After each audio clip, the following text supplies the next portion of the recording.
Hello guys, आज हम लोग गियर पंप के बारे में पढ़ेंगे। तो आइए देखते हैं गियर पंप क्या होता है। तो gear pump is a robust and positive displacement pump consist of two meshed gear revolving about their axis. Gear pump जो होता है इसमें गियर्स यूज रहते हैं, ब्लेड के जगह पे हम लोग गियर को यूज़ करते हैं। और ये जो गियर पंप है इसको पॉजिटिव डिस्प्लेसमेंट पंप कहते हैं, जिसमें कि दो गियर यूज़ होता है और दोनों गियर एक दूसरे में मेश्ड रहते हैं, मतलब एक दूसरे से जुड़े हुए रहते हैं। एक का टीथ जो है दूसरे में मेश्ड रहता है, मतलब इंटरलिंक्ड रहता है कुछ इस तरह से। ये अगर टीथ है गियर का तो दूसरे गियर का टीथ इसमें मेश्ड रहता है इस तरह से। ये हमारा हुआ गियर पंप कहते हैं। तो these gears are only moving part in the pump. और ये जो गियर्स होता है सिर्फ गियर ही इस पंप का, गियर पंप का मूविंग पार्ट होता है। They are compact. ये गियर पंप जो होता है वो थोड़ा कॉम्पैक्ट होता है।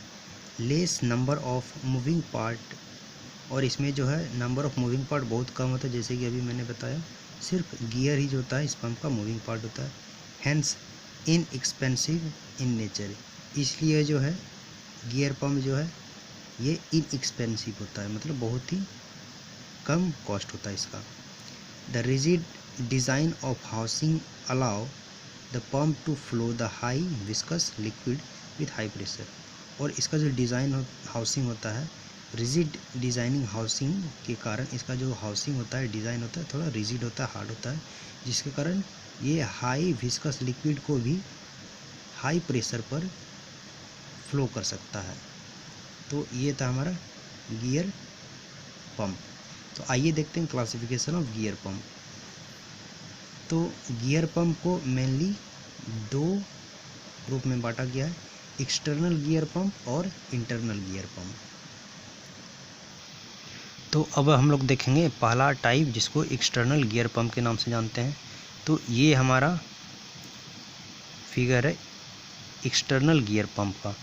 तो एक्सटर्नल गियर पंप पे हम लोग देख रहे हैं दो गियर्स लगे हुए हैं, एक को ड्राइव गियर बोलते हैं, दूसरे को ड्रिवन गियर। मतलब ये जो है मूव करता है, इसको मूव कराया जाता है और इनकी मूवमेंट की वजह से ये गियर जो है ऑलरेडी मूव करता है। दोनों का डायरेक्शन, ये मूव कर रहा है हमारा क्लॉकवाइज, ड्राइव गियर जो है क्लॉकवाइज डायरेक्शन में मूव कर रहा है और driven gear anti clockwise direction में। तो आइए देखते हैं इसका कंस्ट्रक्शन। तो कंस्ट्रक्शन में हम लोग जानते हैं कि it consist of a pump housing called casing. जैसे ये जो है पंप हाउसिंग है जिसको हम लोग कैसिंग कहते हैं। In which a pair of precisely machined gear runs with minimum clearance. इसके अंदर जो है ये दो गियर है जो कि मिनिमम बहुत ही कम बहुत ही कम क्लियरेंस के साथ जो है मूव करता है। One of the gear is coupled with prime mover called driven gear.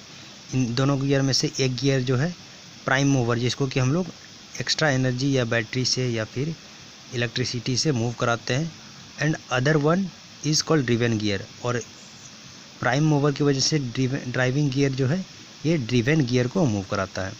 The rotating gear carries the fluid from the tank to the outlet. उसके बाद रोटेटिंग गियर जो दोनों गियर रोटेट करता है, ये क्या करता है, फ्लूइड को टैंक से आउटलेट तक मूव कराता है। It has two side, one is suction side and the other is discharge side. इसका जो दो साइड है उसमें से दोनों साइड को हम लोग एक को बोलते हैं सक्शन साइड और एक को डिस्चार्ज साइड। ये हमारा हो गया सक्शन साइड और ये हो गया डिस्चार्ज साइड। तो in the suction side the gear mess out and in discharge side gear mess in.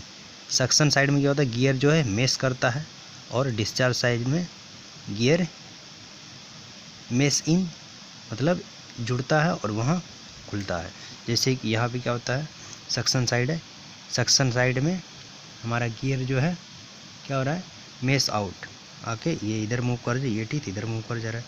वहीं यहाँ पे क्या हो रहा है, मेस हो रहा है, मतलब ये टीथ आ रहा है यहाँ से यहाँ, ये यहाँ से आएगा, मतलब एक दूसरे से मेस करेगा। ये इधर मेस आउट, ये मेस इन हो गया, ये मेस आउट, मतलब टीथ अलग अलग हो जाएगा और यहाँ पे टीथ एक साथ हो जाएगा।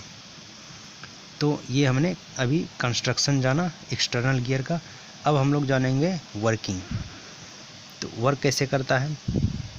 तो when the gear rotate the volume of chamber at the suction side expand. क्या होता है, जैसे गियर रोटेट करता है तो वॉल्यूम ऑफ चैम्बर का जो वॉल्यूम है वो सक्शन साइड में एक्सपेंड करता है due to meshing out of gear. क्यों एक्सपेंड करता है, क्योंकि ये गियर जो है मेस आउट होते हैं, इसीलिए एक्सपेंड करता है इसका volume. This led to the drop of pressure below the atmospheric pressure. इसके कारण जो है इसका प्रेशर ड्रॉप कर जाता है below the atmospheric pressure. Atmospheric pressure से भी कम हो जाता है पंप का pressure. So due to the pressure difference fluid rushes inside the chamber at the suction side. इसके कारण क्या होता है, जैसे ही प्रेशर कम होता है, मतलब यहाँ पे सक्शन साइड जैसे यहाँ पे प्रेशर कम होता है तो प्रेशर आउटसाइड से प्रेशर यहाँ कम हो गया। प्रेशर अगर कम हो गया, ये हमारा सक्शन साइड है, तो फ्लूइड क्या करेगा, इन करेगा। तो यहाँ पे फ्लूइड इन करता है। The fluid is taped between the housing and space between the teeth. उसके बाद जो फ्लूइड जो है क्या करता है, इस टीथ के बीच में आता है ना, इस तरह से, और ये मूव करता है अदर साइड में। When teeth rotate the fluid reaches the discharge side. जैसे ही फ्लूइड मूव करता है, यहाँ पे अभी बताए फ्लूइड जैसे ही मूव करता है, ये फ्लूइड जो है टीथ के साथ मूव करके डिस्चार्ज साइड के तरफ आ जाता है। When the teeth rotate, the fluid reaches the discharge side. When the teeth mesh in, due to which pressure of the fluid rises. जैसे ही टीथ अभी मेस होता है तो क्या होता है, प्रेशर राइज करता है and become more than atmospheric pressure.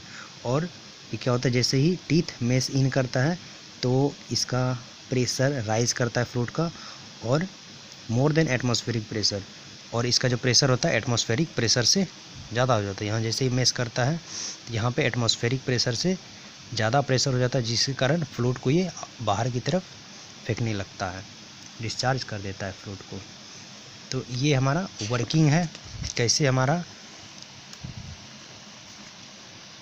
External gear pump काम करता है। आगे है 10, the fluid is forced to discharge through port at high pressure. अभी बताए जैसे ही प्रेशर हाई होता है वो फ्लूइड को क्या करता है, डिस्चार्ज करता है। The amount of fluid discharge is determined by. अब कितना फ्लूइड डिस्चार्ज होगा वो कैसे डिटरमाइन होता है, तो number of gear, teeth gear में कितना टीथ है उस पर डिपेंड करता है। सेकंड है volume of fluid between the pair of teeth. Pair of teeth के बीच में कितना वॉल्यूम है।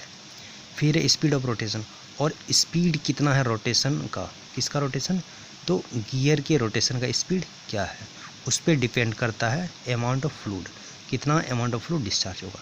तो ये हमने जाना एक्सटर्नल गियर पंप। अब हम लोग जानेंगे अगली क्लास में इंटरनल गियर पंप।